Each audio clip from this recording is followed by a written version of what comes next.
Auzubillahiminash-shaytanir-rajim. Bismillahir-rahmanir-rahim.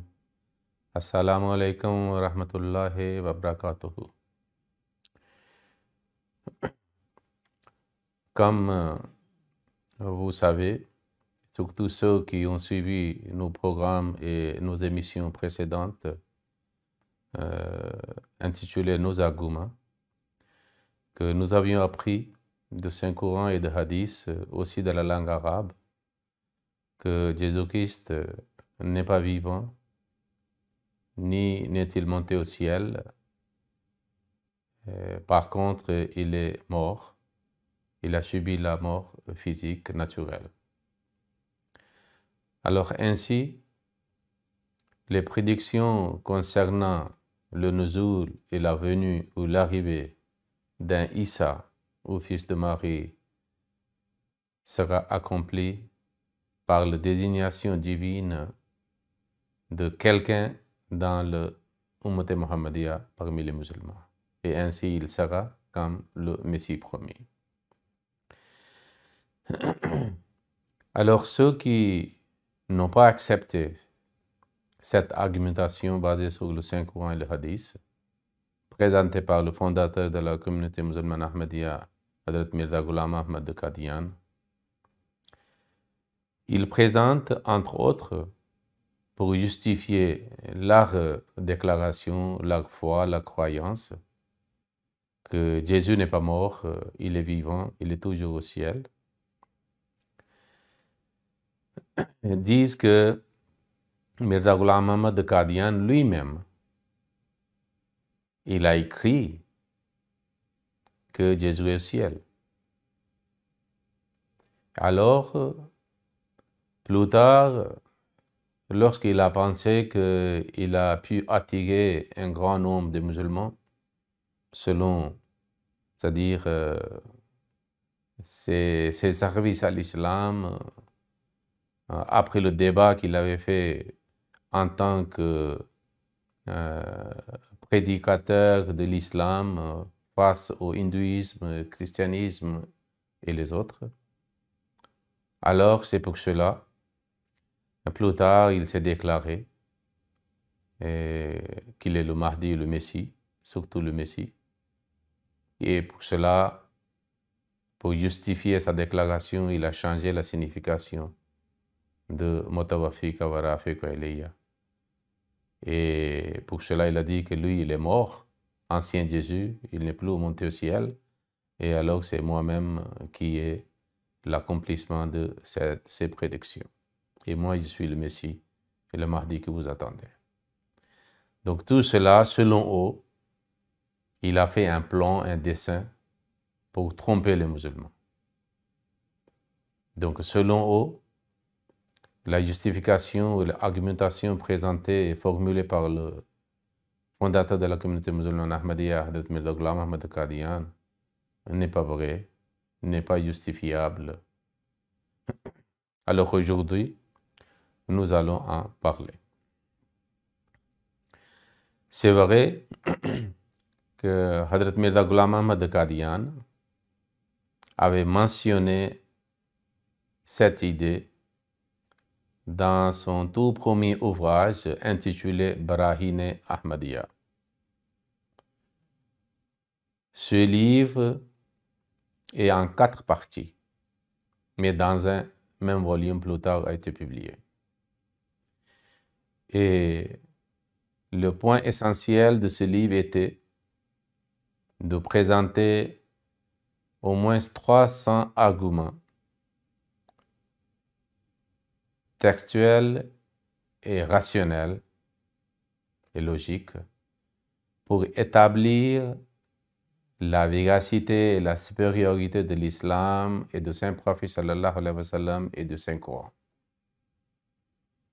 Et dans cet ouvrage, il a même lancé un défi que si quelqu'un opposant de l'islam, il pense que sa religion est supérieure et l'islam est une fausse religion, si il peut refuter, c'est-à-dire ses arguments, même moitié ou tiers ou une dixième de ses arguments, il peut accepter. Et ça dit sa défaite. Alors, ce livre était tellement grandiose et très fort que dans le sous-continent indien, il y a eu, c'est-à-dire un changement positif en faveur de Hazrat Mirza Ghulam Ahmad de Qadian. Certains savants musulmans ont écrit des revues et dans lesquelles ils ont déclaré Mirza Ghulam Ahmad comme le champion de l'islam. Et certains ont dit qu'un livre pareil n'a été pas écrit depuis le XIVe siècle de l'islam. Parce que dans ce livre, le Messie premier de l'islam avait présenté l'islam comme une religion vivante, le Coran comme un livre vivant, le saint prophète comme un prophète vivant. Et son sujet n'était pas concernant Jésus, au fils de Jésus, au fils de Marie et sa venue.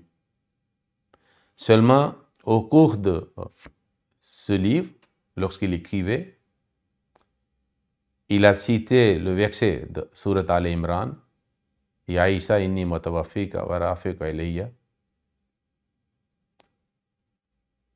et traduit mutawafika comme la croyance traditionnelle des musulmans de cette époque. En général, les musulmans croyaient que Jésus est monté au ciel. Alors le mot mutawafika, il a mentionné, c'est-à-dire qu'il est au ciel.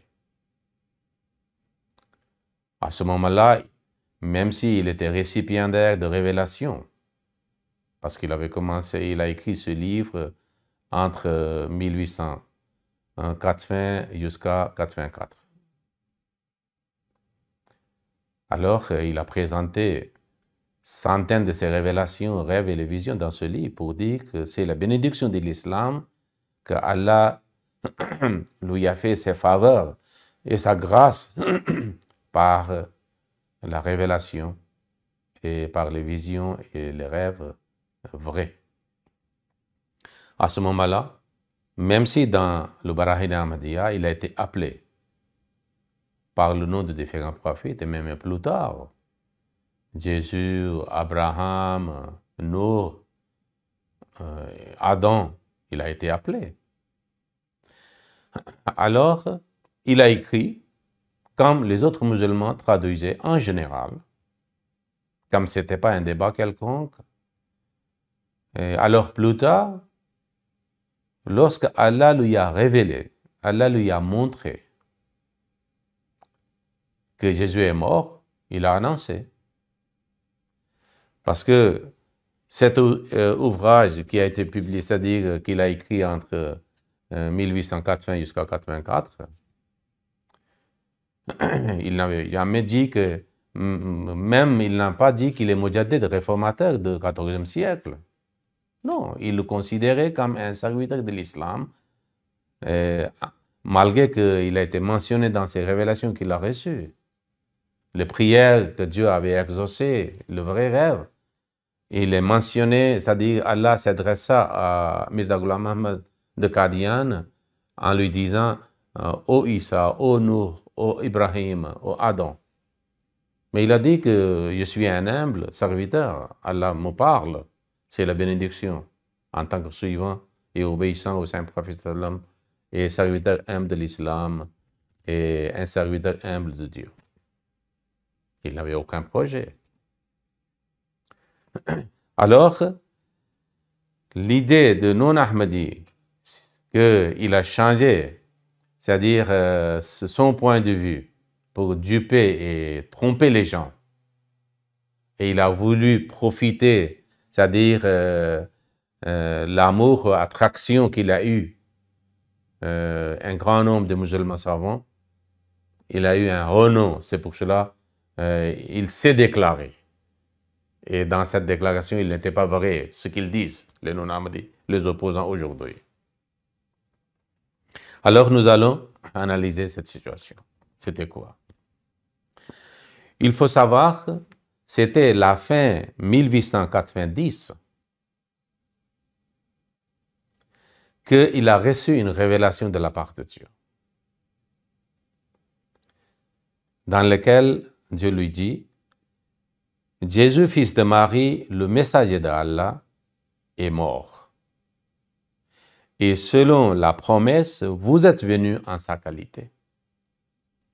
Lorsqu'il a reçu cette révélation, lui-même il a dit, en prêtant serment, en jurant au nom d'Allah, qu'après la réception de cette révélation, tout de suite, il a pris le Saint-Coran pour consulter si le Saint-Coran, ça dit conforme à cela.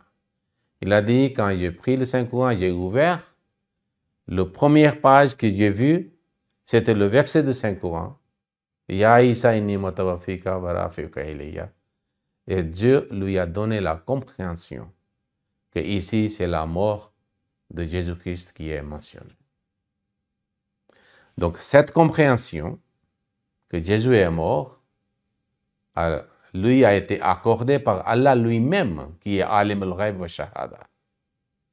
C'est Allah qui l'a enseigné, cette signification.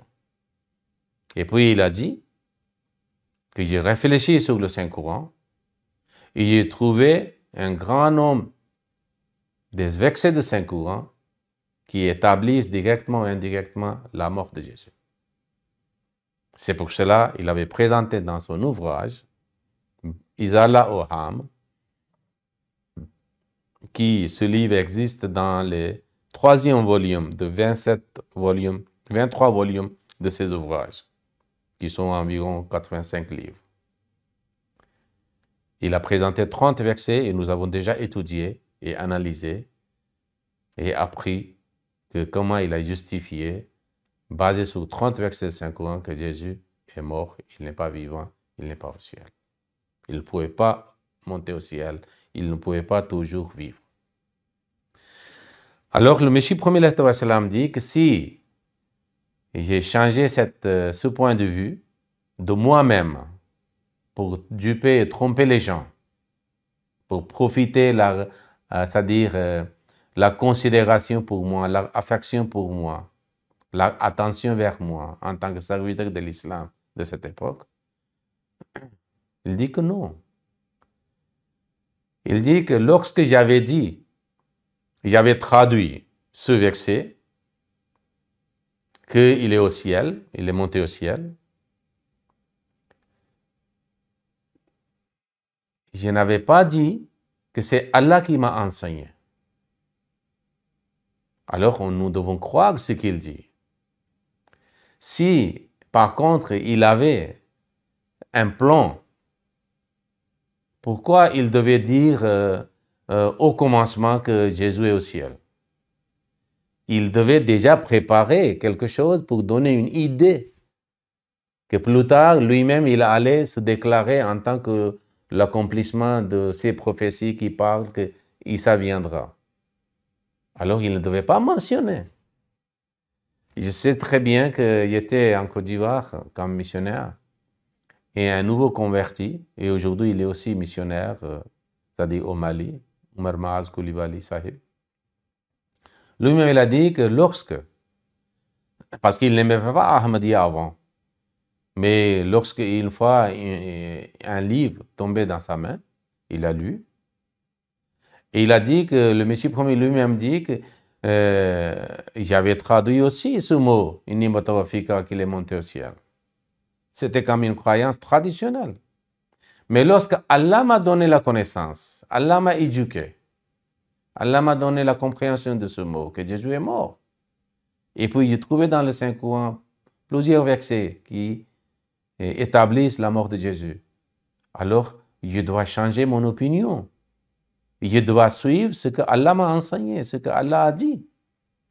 Alors, Omar Maaz Koulibaly Sahib dit que, en voyant cela, malgré qu'il était contre à cause de malentendus de la part des gens concernant Ahmadiyyat et leur fondateur, je dis que non, un menteur ne peut pas le faire. Et j'ai accepté Ahmadiyyat. Donc le Messie premier, dit dans son ouvrage L'Arche de Noé, Kashti Nuh, l'Arche de Noé. Vous voyez? Qu'est-ce qu'il dit?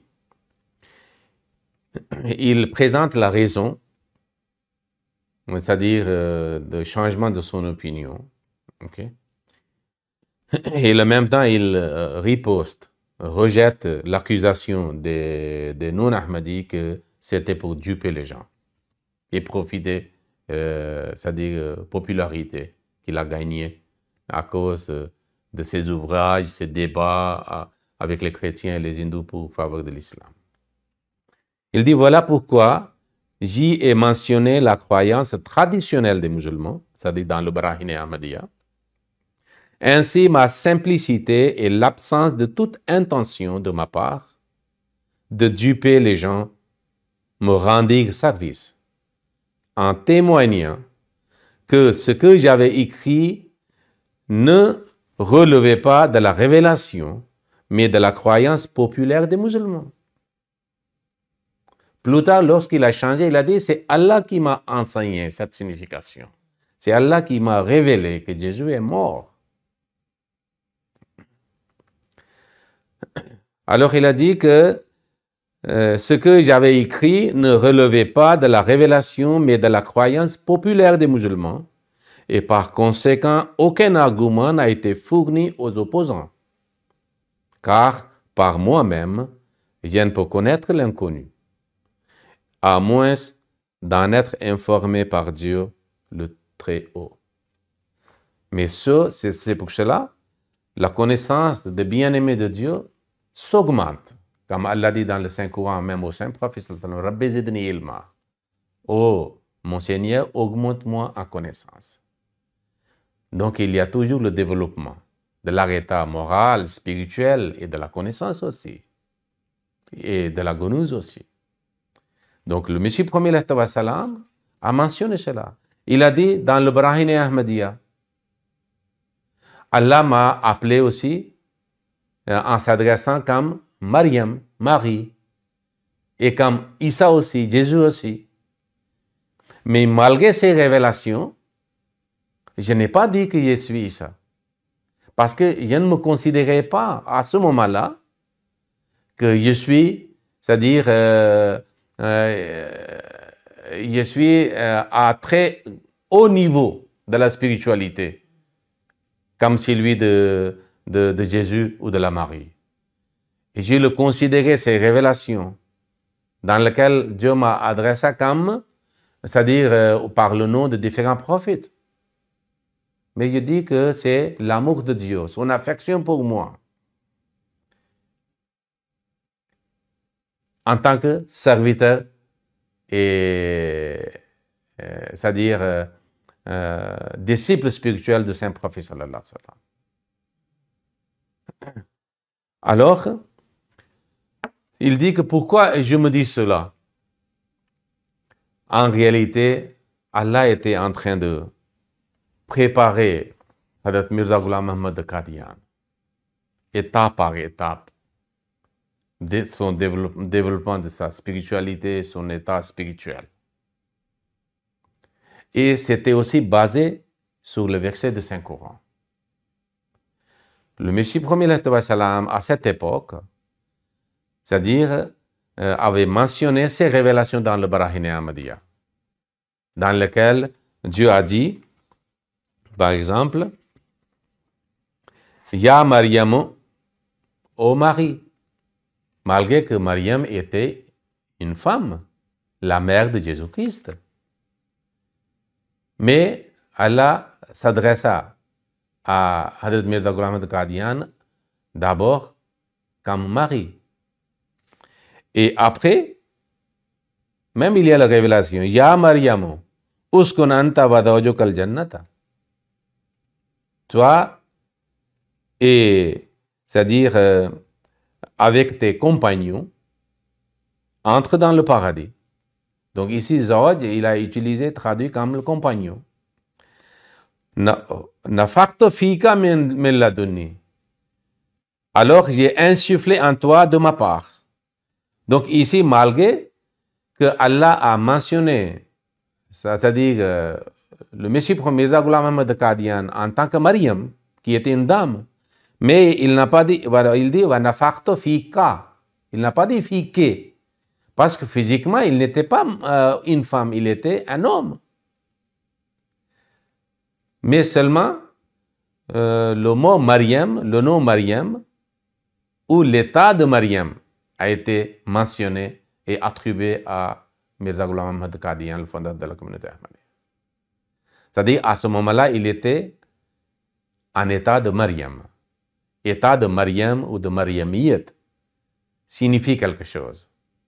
Nous savons très bien que Allah a dit au Mariam alayhi salam, wa ummuhu siddiqa. Et siddiqiyat est le rang très élevé, mais moins élevé que l'apostolat, le prophétat. Parce qu'après siddiqiyat, c'est Nabuat, le plus haut, selon le Surat An-Nisa, où les 4 rangs sont mentionnés. Donc, lorsque le Messie premier a été, Mirza Ghulam Ahmad Qadian a été mentionné par Dieu dans sa révélation comme Mariam, ça signifie à ce moment-là, il était à l'état de siddiqiyat. Et Nafakhtu fika, en tant qu'un homme, il a dit fika, pas fike, qui est pour le féminin. Il dit qu'il est Mariam, mais le pronom qu'il utilise pour Mariam, c'est ka, pas ke, de femme masculin. Ça veut dire qu'il y a eu une transformation d'un état de Mariamiyat. Nous savons très bien que lorsque Mariam alayhi salam a été insufflée, Allah a insufflé en elle, après, il a produit un garçon qui était devenu plus tard prophète. Donc ici, spirituellement, de façon métaphorique, lorsqu'il avait atteint l'état de Mariam, l'état de Siddiqiyat, le rang de Siddiqiyat, Allah avait insufflé en lui, et puis il est devenu prophète, Isa. Comme l'état de Mariamiyat a engendré, a donné la naissance à l'état de Isa. Voyage spirituel de Mariamiyat vers le Iswiyat, ou de Siddiqiyat vers le Nabuwat. Voilà, c'est ça qu'il a mentionné. Et puis, il a déclaré qu'il est Isa. Alors, ce point est mentionné dans Surat At-Tahrim, malgré que ces révélations sont aussi un moyen de cible des attaques, des injuries contre le Messie premier. Voilà, il se moque, il a dit, voilà, il est devenu une femme.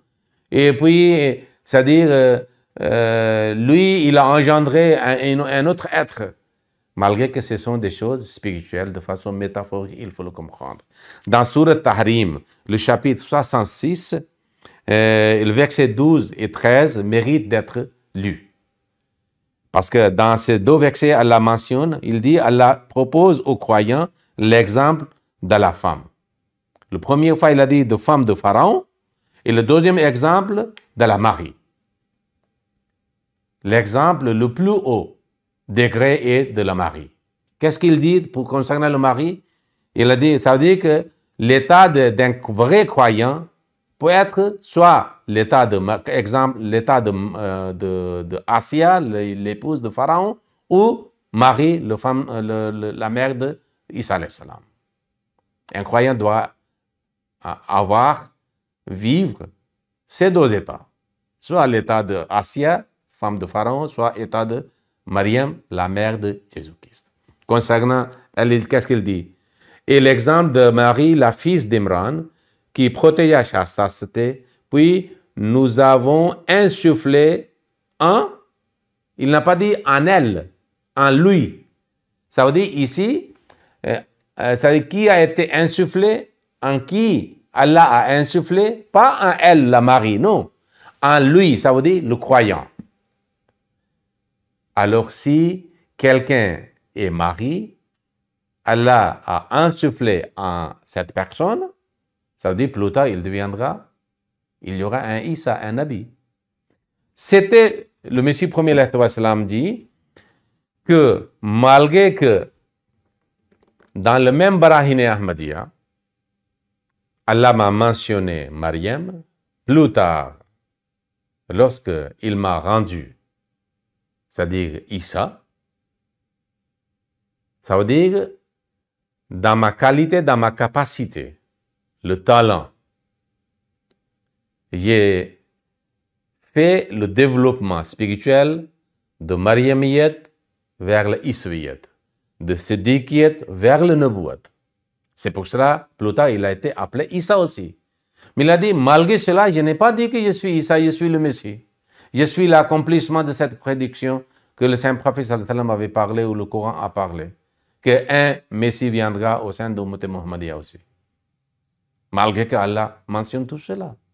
C'est pour ça qu'il a dit que dans le même livre où j'ai traduit ce verset et mentionné la croyance traditionnelle des musulmans, que Jésus est au ciel, il est vivant, j'ai mentionné. Mais dans le même livre, Dieu m'a déclaré Mariam et puis plus tard Issa. Alors si c'était, j'avais l'intention de tromper les gens, duper les gens, pourquoi je traduis que Jésus est au ciel? Je ne devais pas le traduire. Cela montre l'innocence de Messie premier salam. Cela montre son humilité, combien il était humble, que malgré que Dieu lui mentionne dans les révélations claires, par le nom de différents prophètes, y compris Issa, il ne mentionne pas, il ne déclare pas, il est un prophète. Cela montre son humilité. Cela montre, malgré qu'il avait des révélations torrentielles, nous ne trouvons pas que tant de révélations qu'il a reçues qu'un autre musulman aurait reçues. Parce qu'il allait être désigné en tant que Messie promis, Imam Mahdi et le prophète subordonné au Saint Prophète. C'est pour cela qu'il a eu des révélations torrentielles. Mais malgré cela, il n'a jamais dit qu'il est quelque chose. Donc au lieu d'apprécier cette qualité excellente de humilité en Mirza Ghulam Ahmad Qadian,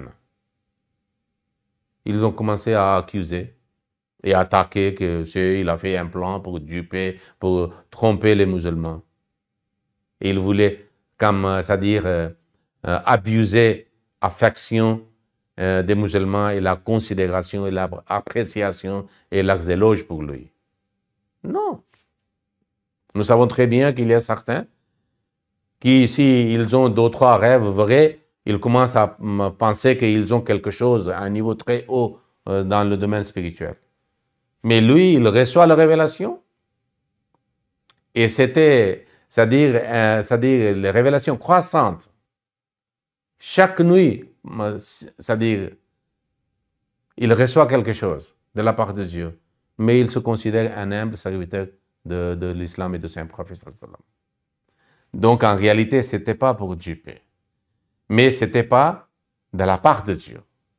Il a suivi, comme un élan naturel, une croyance traditionnelle que Jésus est vivant au ciel. Il a traduit ça. Mais il a dit, lorsque Dieu m'a dit que Jésus est mort, il dit très clairement, il a écrit un livre complet, Isaloham, de centaines de pages. Et puis, Allah lui a donné la compréhension aussi des versets de Saint-Coran qui établissent les hadiths de Saint-Prophète sallallahu alayhi wa sallam.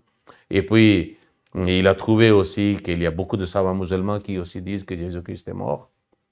Et aujourd'hui, le non-Ahmadi ne peut pas présenter même un seul verset de Saint-Coran qui dit que Jésus est vivant, il est monté au ciel avec le corps physique.